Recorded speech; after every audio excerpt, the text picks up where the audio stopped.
Every morning, before dawn, while London slept, they climbed down, through iron manholes, down rusted ladders, into a world that existed directly beneath the feet of 6 million people, and that almost none of those people ever thought about.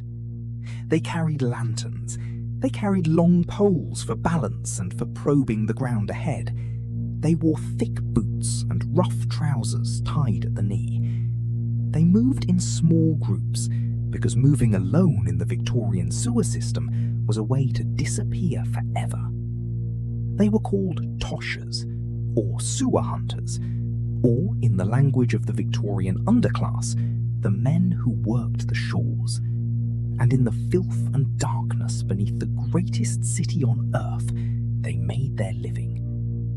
This is a story about what Victorian London threw away, about the invisible economy that grew up around its waste, and about the extraordinary human beings who survived and sometimes thrived in a world that the respectable city above never acknowledged existed. To understand the Toshers, you have to understand London's sewers in the first half of the 19th century. They were not the magnificent brick tunnels that Joseph Bazalgette would build after 1858. They were not engineered systems designed for purpose and built to last.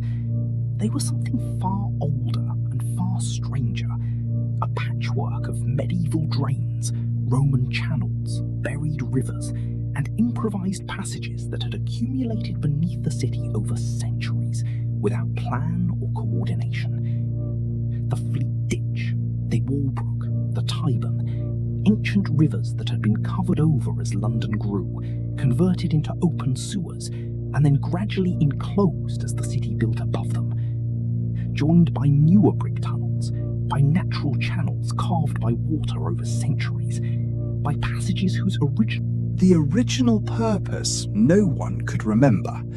The result was a labyrinth, miles of tunnels stretching in every direction beneath the streets, some wide enough to navigate in a small boat, some so narrow a man had to crawl, some dry, some flooded to the ceiling at high tide, all of them carrying the waste of one of the world's largest and most densely populated cities, and all of them containing, mixed into that waste, the things London lost.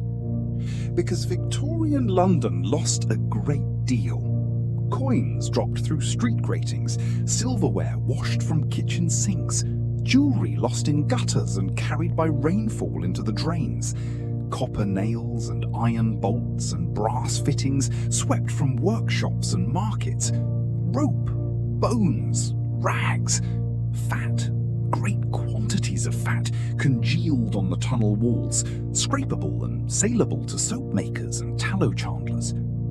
To a Tosher, the sewer was not a place of waste, it was a place of resource. The work required extraordinary knowledge. A successful Tosher knew the entire system, which passages were safe at which tides, where the fatbergs of congealed grease accumulated and could be scraped free, which sections ran beneath wealthy districts where the lost valuables were worth finding, which tunnels connected to which rivers and could flood without warning. This knowledge was passed down like a trade secret. Fathers taught sons, experienced Toshers trained apprentices. There were areas of the system that certain families considered their territory, and trespassing on another Tosher's patch was understood to carry consequences. The dangers were real and constant. Sewer gas, methane and hydrogen sulfide accumulated in pockets that could render a man unconscious in seconds. Toshers carried candles specifically to detect gas. If the flame turned blue, you moved immediately. If it went out, you ran. Rats. The Victorian sewer rat was not a small creature.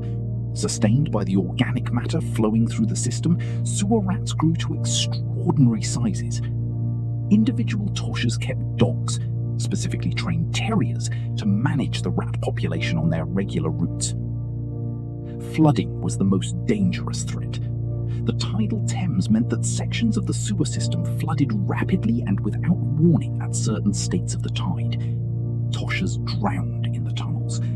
It happened often enough that it was simply understood as one of the occupational risks of the work. When a Tosher went down and did not come back, his colleagues would wait at the exit points for a day, then go home. There was no official record of their deaths. There was no official record of their existence. The Toshers operated in a legal grey zone that Victorian authorities found convenient to ignore. Technically, entering the sewers without permission was illegal. The sewer commissions that managed different sections of the system periodically issued bans and sent inspectors to enforce them. In practice, the bans were barely enforced. The Toshers knew the system better than any inspector, and the city needed them, because the Toshers were, among other things, the primary early warning system for sewer blockages. Their regular passage through the tunnels meant that dangerous obstructions, accumulations of fat and waste that could cause street-level flooding, were identified and reported, sometimes for a small payment from grateful sewer commissioners. Henry Mayhew, the great Victorian journalist who spent years documenting the lives of London's poor, interviewed Toshers extensively for his landmark work London Labour and the London Poor, published in the 1850s. His accounts are extraordinary documents. Mayhew describes a community with its own culture, its own language, its own economy. Toshers lived in concentrated areas near the Thames, particularly around Bermondsey and Southwark, in lodging houses and courts that were themselves largely invisible to respectable Victorian society.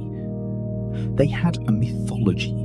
Stories circulated in the Toshing community of a creature called the Queen Rat, a supernatural animal said to inhabit the deepest sections of the sewer and to grant extraordinary luck to Toshers who treated her with respect.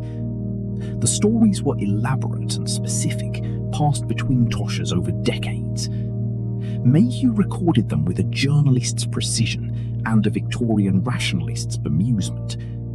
But beneath the mythology was a practical reality. The Toshers were genuinely superstitious in ways that made operational sense. The belief in unlucky passages kept men out of tunnels that flooded unpredictably. The rituals performed before descending were functionally safety checks. The community knowledge encoded in folklore was, in practice, survival information.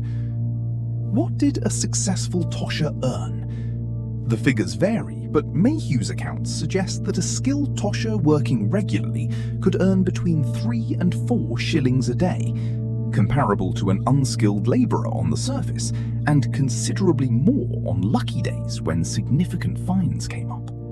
The most valuable single finds were coins and silverware, but the most reliable income came from the materials that accumulated constantly: bones, which were sold to bone crushers for fertilizer and glue, rags sold to paper makers, rope cleaned and resold, copper and iron pieces sold to metal dealers, and the fat, which never stopped accumulating on the tunnel walls and never stopped being worth money to those who would scrape it off to the Toshing economy. The Toshing economy was a closed loop. London produced waste. The waste contained value. The Toshers extracted that value and fed it back into the city's economy through a network of dealers, factors, and traders who asked no questions about where the goods had come from. The Great Sewer Construction Programme that Bazalgette began after the Great Stink of 1858, when the stench from the Thames during a summer heatwave became so overwhelming that Parliament itself was forced to rise, changed everything. The new sewers were engineered, systematic, sealed. They were built to flow, not to accumulate. The fatbergs that had sustained the Toshers for generations no longer formed. The irregular passages and accumulated chambers where coins and valuables had settled were replaced by smooth, regularly flowing brick tunnels. The Toshing economy did not disappear overnight, but it contracted rapidly. By the 1880s, the professional tosher, as Mayhew had described them, was largely gone, replaced by official sewer workers who entered the system under contract, in uniform, with permits. The toshers left almost no trace. They appear in Mayhew's pages, in occasional court records, in the folklore of the Victorian underclass. They are not commemorated anywhere in London. There is no plaque, no monument, no acknowledgement of the generations of men and women who knew the city from below better than anyone who lived in it. In it, from above, Victorian London built its identity on its visible achievements, on its bridges and its railway stations and its great public buildings, on the empire it administered and the trade it controlled. Beneath all of it, in the dark, the toshers moved through the city's secrets, finding what the city had lost, knowing what the city preferred not to know about itself. If the hidden lives matter to you, the people history forgot to record, subscribe. Every week, we find them.